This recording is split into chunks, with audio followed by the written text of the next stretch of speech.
Me insistieron que el título de la ponencia fuera Un sueño hecho realidad. Yo preferí nombrarlo como un viaje hacia la congruencia. Pero se compone de las dos partes. Vamos a deconstruir esta historia del video que acaban de ver. Vamos a ver en reversa por dónde empieza, de qué se compone el camino que lleva a los sueños hechos realidad, y sobre todo cómo inspirar a otros para que manifiesten los propios. Mi historia pues se liga a la de mi maestro, Paramahansa Yogananda, que hace 100 años, en este año se cumplen 100 años, fue el maestro que trajo al occidente el conocimiento del yoga. Y en su manera de enseñarle a la gente cómo vivir, en el arte de vivir, están muchos de los principios que yo he ido aplicando y que humildemente me han ido dando muy buenos resultados y guiando a lo largo de mi vida.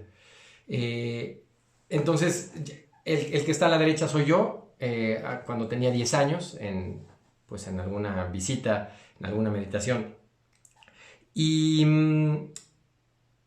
crecí en un ambiente en el que se hablaba de estas cosas como algo natural, como algo normal.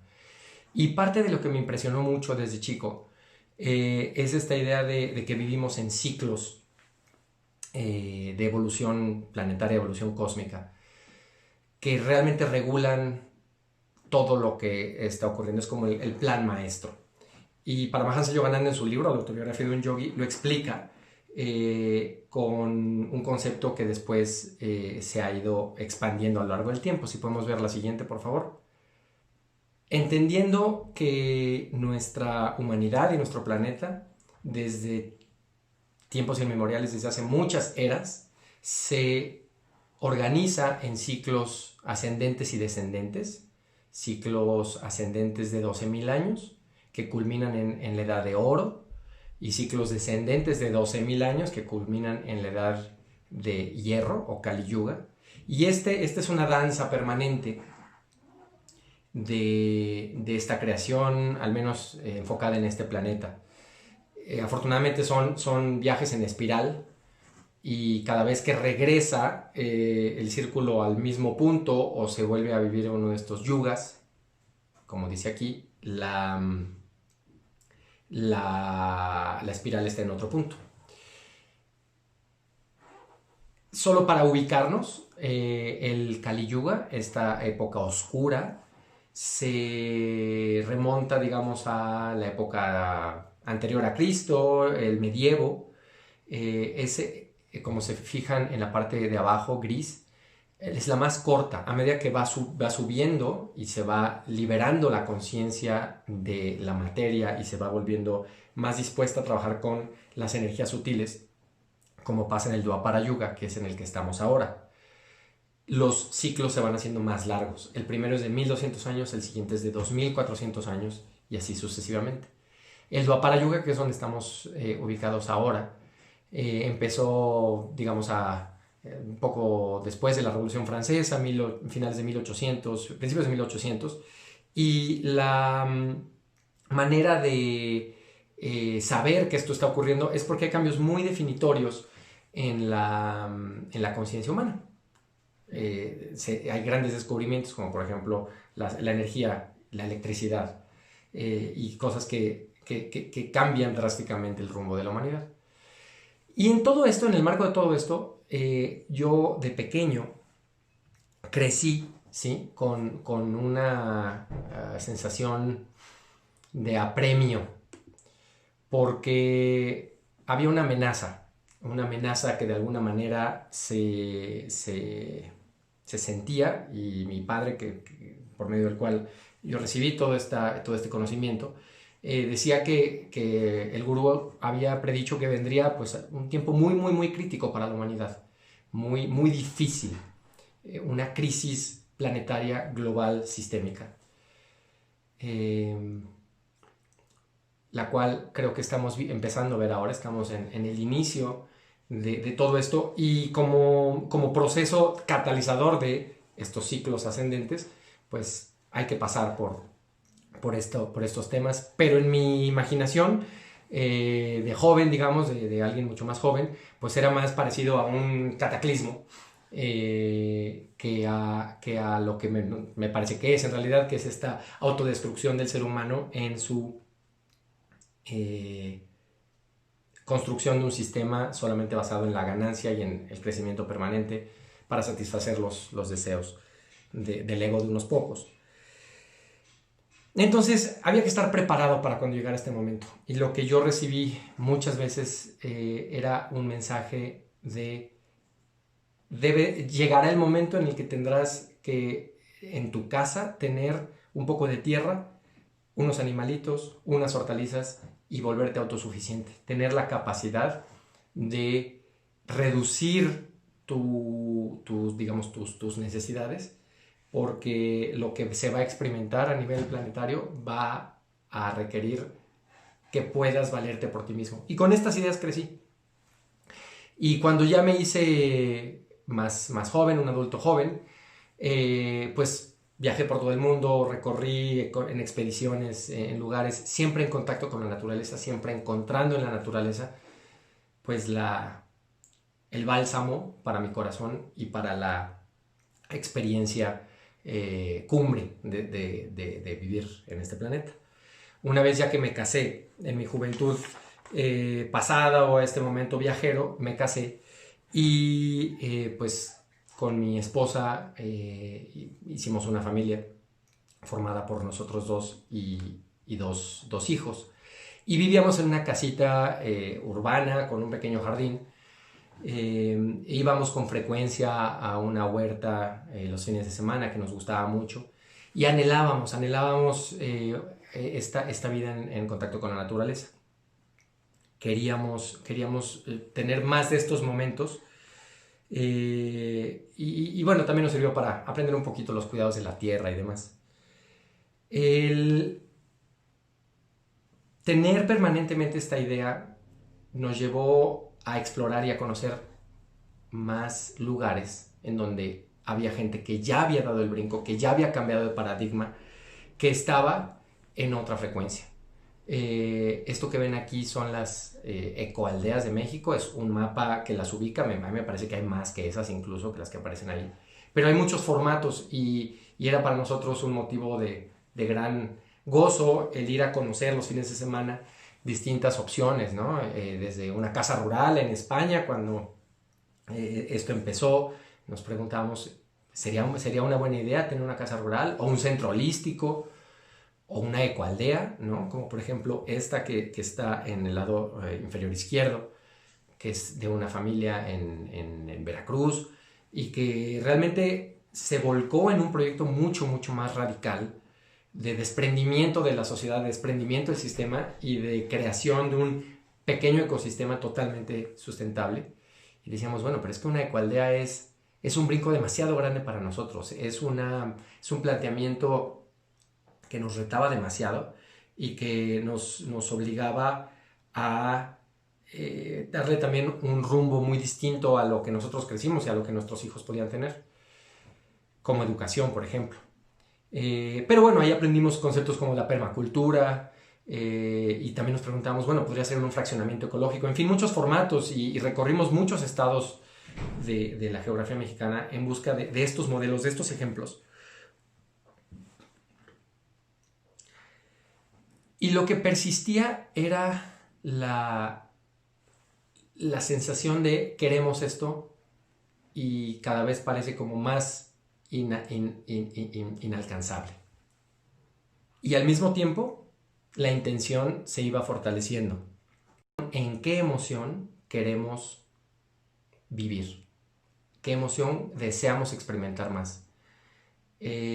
Cuando nos dicen manifiesta con una intención, me parece que hay una trampa en querer proyectar una imagen específica de una vida específica en unos colores y en unas texturas específicas, en un formato específico, porque lo que está detrás de eso es la emoción y la experiencia que queremos realmente encarnar. Y ese es el sentido más profundo que yo puedo compartirles, que tiene el intencionar algo. Es en donde tenemos la posibilidad de libertad, que es dentro de nosotros. Yo deseo y quiero e intenciono vivir mi vida en estas emociones y de esta manera. Lo demás, lo que ocurre afuera, va siendo reflejo de esta congruencia, de este comprometerse con esta manera de estar en el mundo, de sentir el mundo. Y ya en un plano mucho más aterrizado, en lo que se fue convirtiendo esta intención, no obstante, fue en un enfoque, ¿no? Por ejemplo, un enfoque de unidad. Yo me quiero sentir en unidad, contactar a la naturaleza y aprender de ella, sentirme uno con la naturaleza. Esa es mi intención. Quiero experimentar la conciencia sin límites, es decir, quiero expansión, quiero autoconocimiento. Esa es mi acción.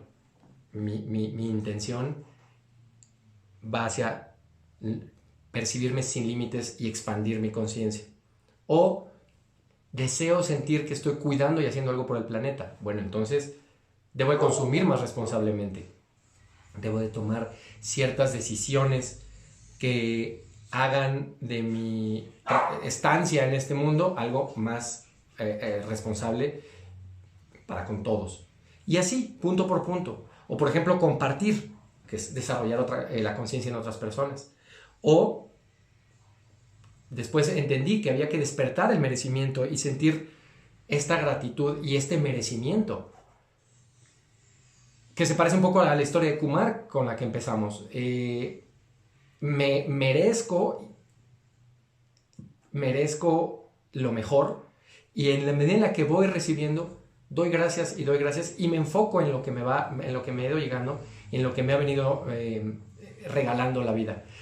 Con este panorama de intención es con el que, digamos, fuimos mejorando. Cuando digo fuimos, hablo de nuestra familia. Y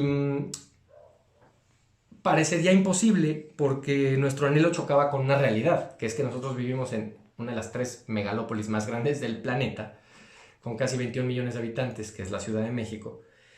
Y nos preguntamos, bueno, pero esto se puede, o sea, si nosotros estamos aquí amarrados por trabajo y por familia y demás, ¿esto se puede?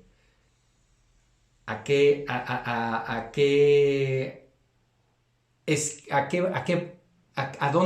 qué manera podemos abrir otra clase de realidad si vivimos aquí, si tenemos esto?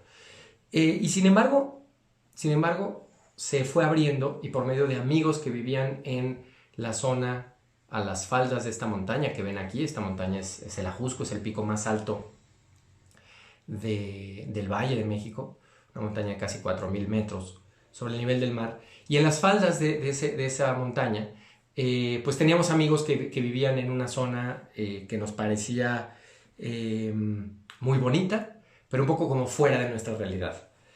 Y no obstante, cuando nuestro hijo ya estuvo en edad de entrar a la secundaria, la escuela que nos pareció más adecuada para él estaba más por esa zona y nos obligaba a movernos radicalmente del barrio en donde vivíamos.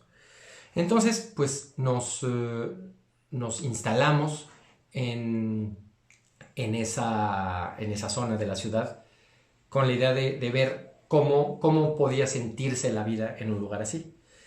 Y lo maravilloso, lo increíble es que dentro de esta idea de aquí no se puede, en esta ciudad no se puede tener esta clase de contacto, de conexión con la naturaleza, pues llegamos a esta zona que ven ustedes aquí, que bueno, es como si hubiéramos dicho, se abrió en la realidad una pequeña rendija para permitirnos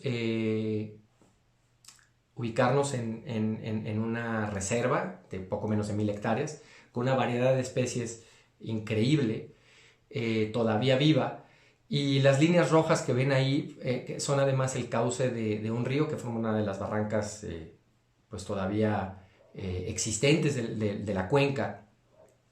Y esto nos motivó mucho más. Dijimos, bueno, esta vida es bonita, y las cosas se organizaron de tal manera que logramos, en unos años después de estar ahí, a 2 cuadras de donde vivíamos originalmente, encontrar la propiedad para nosotros, la adecuada para nosotros.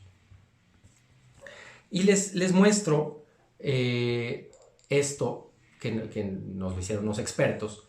La línea roja que estaba yo mostrando, digamos, está en esta barranca, se describe en esta barranca. Entonces la casa está pegada a lo que fue el cauce de un río. Y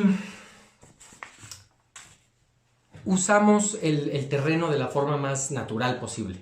Para eso nos asesoramos y entendimos que teníamos que crear 3 espacios, ¿sí? Porque no dejábamos de ser una familia urbana con unas necesidades X, y necesitamos un espacio habitacional. Afortunadamente, este pequeño terreno lo tenía.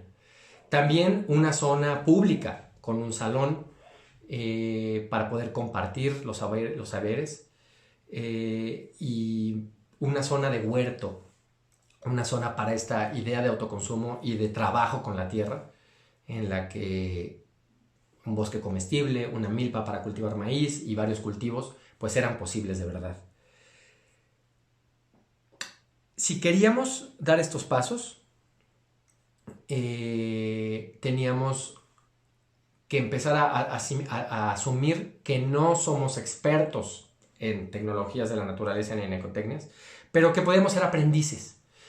¿Y qué teníamos que aprender? Bueno, pues teníamos que aprender a empezar a hacer cambios congruentes, cambios en nuestra forma de vida, como por ejemplo las compostas. Todo esto lo voy contando porque mucho de la manera en la que vivimos en las ciudades nos ha hecho olvidar que de lo que comemos mucho se puede compostar, y es un ciclo muy bonito.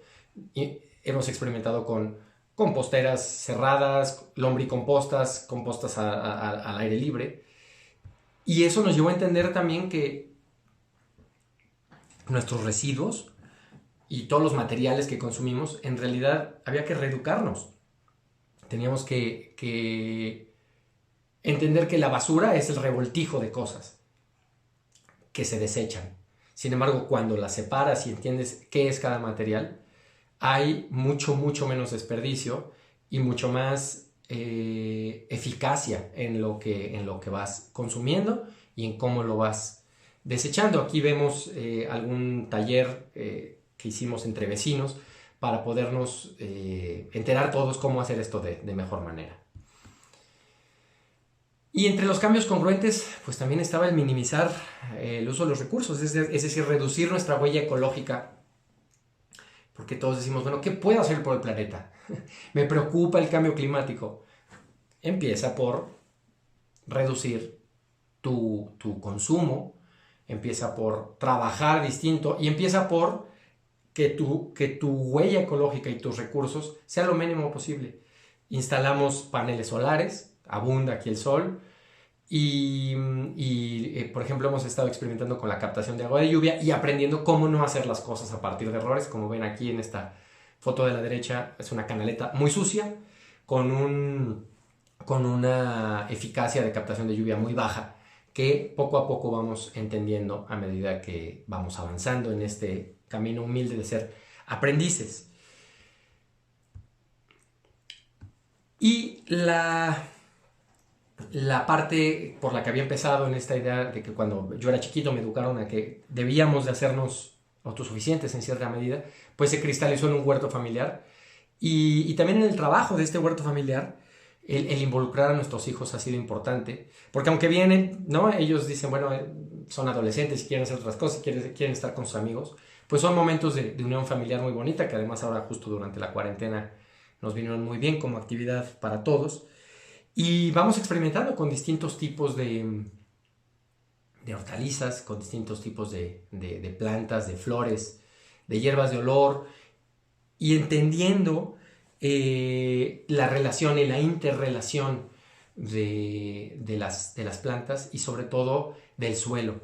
Tuvimos que aprender a enriquecer el suelo y el trabajo con la tierra te hace consciente de su importancia. La tierra es el primero de todos los recursos, de ese dependen todos los demás. Y trabajar la tierra tiene un componente también de ser muy paciente, porque no ves nada, simplemente estás trabajando la tierra y te hace bastante más humilde. Y por último está el trabajo de introducir polinizadores. Nuestra idea no era tengamos aquí una granja para comercializar productos, sino más bien regresemos a este lugar lo que se pueda regresar, y entendimos que los polinizadores en este momento, además del planeta, son clave para la continuidad de la biodiversidad. Y trajimos una primera colmena que se ve al fondo en la foto de la izquierda, y después estas colmenas crecen como se ve en la foto de la derecha, se van haciendo más altas, ahora deben de ser unas 70,000, 80,000 abejitas, y queremos devolver un poco de salud al bosque. Es algo que es factible, pero también en casas, en las azoteas de las casas, hay manera de introducir polinizadores, dependiendo de donde uno viva, pero cada uno de estos cambios que he ido yo diciendo es factible. Y lo importante era que todo esto, nuestra vocación era realmente compartirlo con otros, ¿sí? Entonces, ¿qué hacemos con las personas? Nuestra casa es nuestra casa, no es un centro abierto al público, pero nos permite compartir lo que sabemos y lo que somos. Aquí está Daniela Camino, mi esposa. Al terminar mi conferencia, ella va a estar dando la suya. Ella es la primera comunicadora interespecies en Latinoamérica, y les recomiendo muchísimo que la escuchen, porque va a contar historias, casos en los que escucharemos la perspectiva de los animales y cómo nos ven ellos y cómo la enorme conciencia que tienen, y la gran posibilidad de que cualquiera de nosotros podemos comunicarnos intuitivamente con ellos y con todas las especies. Y más allá de eso, la urgente reconexión que todos queremos tener con la naturaleza, y que puede empezar por sentir intuitivamente y desde nuestros corazones a los animales que tenemos cerca y experimentar otra clase de empatía y de compasión por todas las formas de vida. Eso es ecología profunda, eso es una posición ante el mundo de cuidado y de atención al resto de las especies. Y en lo que respecta a mí, yo ayudo a las personas y los guío en sus procesos de transición, ¿no? Cambiando las historias que se cuentan y alcanzando más aprendizajes. Parte de lo que me gusta enseñar tiene que ver con mi tradición, con el yoga, con el pranayama, y a los grupos siempre los llevo a nuestra montaña, a las cuevas, a la parte volcánica, porque es esa conexión también en la que lo de afuera está muy bien estudiar las ramas del yoga y saber respirar, etc., pero debes de poderlo sentir, debes de poderlo experimentar en tu alrededor, y el bosque en ese sentido nos ofrece una hermosa posibilidad de hacerlo.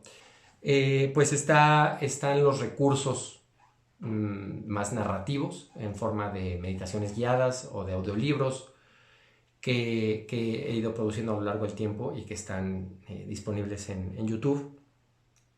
Y estos recursos pues también no solo los pueden escuchar desde donde quieran, sino pongo a su disposición 5 sesiones gratis, 5 sesiones de coaching conmigo, es decir, para 5 de ustedes, una sesión con mucho gusto para poder ayudarles en alguna parte del tramo de su proceso y de la transición que estén viviendo, que en este momento de desafíos es para todos pareja. Entonces, la historia se redondea cuando podemos compartir todo esto, y mis recomendaciones, pues esencialmente es ir acompañados ir acompañados en la construcción de cualquiera de estos sueños es ir acompañado. Porque construir comunidad es un reto y solos es mucho más difícil llegar lejos. Hay un dicho africano que dice, si quieres llegar rápido, camina solo. Si quieres llegar lejos, vete en grupo. Y bueno, luego está el conectar desde donde estés y en la condición en la que tú vivas. Sí, aprender de los ciclos y de los elementos depende de nosotros. Podemos vivir en un pequeño piso, en un departamento, y ser observadores de lo que nos rodea. La experiencia de vivir en el campo es maravillosa y además vivir cerca de la ciudad, tener estas dos opciones, muy bien. Pero cualquiera de ustedes puede observar las fases de la luna, la inclinación del sol a lo largo de las épocas del año, la dirección de los vientos. Observar lo que nos rodea nos conecta, por supuesto, y desde donde estemos, la naturaleza está ahí para nosotros. Entrégate y entrega tu esfuerzo. ¿Sí? Yo soy un fiel creyente de que la naturaleza sigue su camino y hay que dejarle espacios intactos. Tanto en una propiedad pequeñita como esta, tener un lugar que eventualmente no toquemos y que permitamos que la naturaleza haga su trabajo ahí íntegramente, como en el trabajo por conseguir nuestros sueños. Llega un punto en el que este sentido de trabajo y de intención y de voluntad lo debemos de entregar, debemos de rendirnos y de saber que entregamos todo nuestro esfuerzo y que los frutos de todas nuestras acciones al final del día están en manos del Espíritu. La cuarta, entender que esto es un camino de largo recorrido. Trabajar paso a paso, momento a momento, trenzando la congruencia interna y la congruencia externa. Requiere, más que otra cosa, mucha humildad y mucha paciencia. Y si algunos de ustedes han tenido esta inquietud o dicen yo ya puedo dar el salto o ya viven lejos de las ciudades, pues hay que pensar en diversificarnos y que nuestra economía abierta al mundo pues nos obliga a asegurar un buen internet como puerta de conexión con todo lo demás, y eso está muy bien. Este es el final de mi historia, de lo que yo quería compartir. Y ahora pensemos en cómo sostener el sueño. Ya que se va logrando, o ya que vemos indicios de que lo estamos logrando, también somos humildes y nos damos cuenta que es solo indicios, que es un principio. El hecho de lograr ciertas metas que uno había tenido abre nuevas perspectivas, y sostener este sueño y sostener esta intención, como decíamos en un inicio, se convierte en el verdadero reto y propósito para el resto de la vida.